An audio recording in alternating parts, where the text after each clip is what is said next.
This is Matthew Robert Payne. Welcome to the introduction to the Sermon on the Mount. I hope that you enjoy this series as I go through this series once again. I started this once before, but we're going to start again. We'll take the scripture up from Matthew 4 verse 25 before chapter 5. And it says, great multitudes followed him from Galilee, from Decapolis, Jerusalem, Judea, and beyond the Jordan.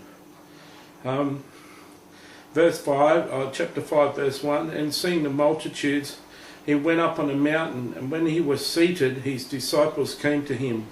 Verse 2, then he opened up his mouth and taught them, saying. First of all, let's have a look at what's happening here. Great multitudes followed him. We live in a modern day, and we don't see many examples of great multitudes following a person. We do see revival break out and thousands of people appear to a revival here and there, but Jesus was something novel. He was more than just a holy man travelling through India with a few people coming alongside. He had great multitudes of people. And it's interesting what he did. It says in verse 1 of chapter 5, and seeing the multitudes, he went up on a mountain. Why did he go up on a mountain, I may ask?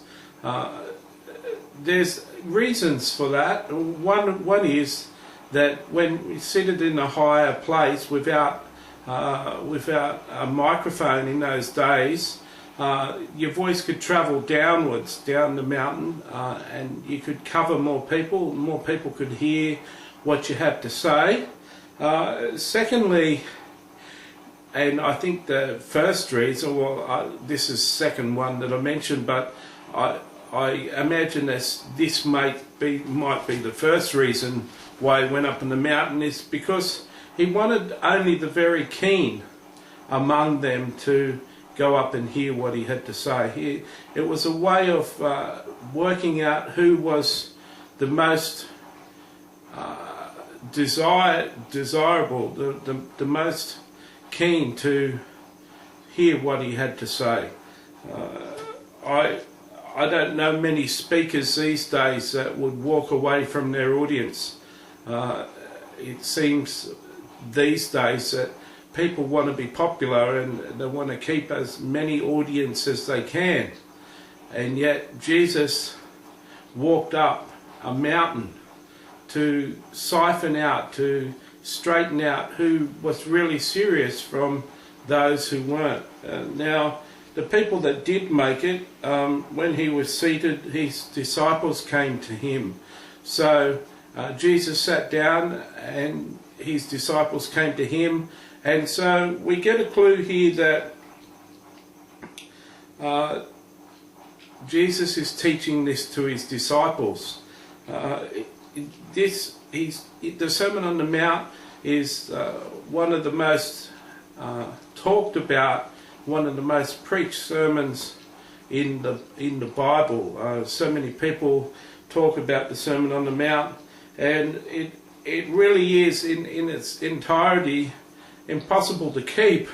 Well, it seems impossible to keep, and this is one of the mysteries. Some people assume that the Sermon on the Mount can't be kept and it's impossible to keep, and therefore we shouldn't try to. Some people think that it's a standard of living that we're going to have in the new millennium when Satan is gone and there's no temptation. Some people have different views of the Sermon on the Mount. One person that I know who believes that the Sermon on the Mount is meant to be practiced in day-to-day life is Heidi Baker of Iris Ministries, and Roland, her husband, wrote that he wanted to know if the Sermon on the Mount was something that could be kept, and when he met his wife Heidi, before they were married, he realized that she was a person who believed not only could it be understood, but it could be kept, and the Sermon on the Mount could be lived in a practical way. And so he married her. He probably married her for other reasons too, but he said that in the beginning of one of her books that she wrote. So another thing that a teacher I heard announce was that Jesus sat down. Jesus, often when he taught, he used to sit down. Different to most churches we go to these days, we have a pastor standing up. Jesus sat down, and the teacher that I heard teach this said there was a special significance to the fact that Jesus sat down. He sat down like a king does on the throne. A king or queen, monarch who sits on a throne, sits down and makes judgments and meets the people seated on a throne.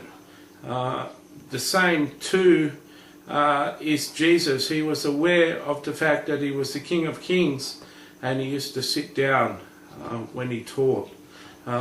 Also, sitting down could have him more relaxed over a longer period of time. Some commentators I've read when preparing for this sermon have said that the Sermon on the Mount is a distillation or a summary of what was said over multiple days.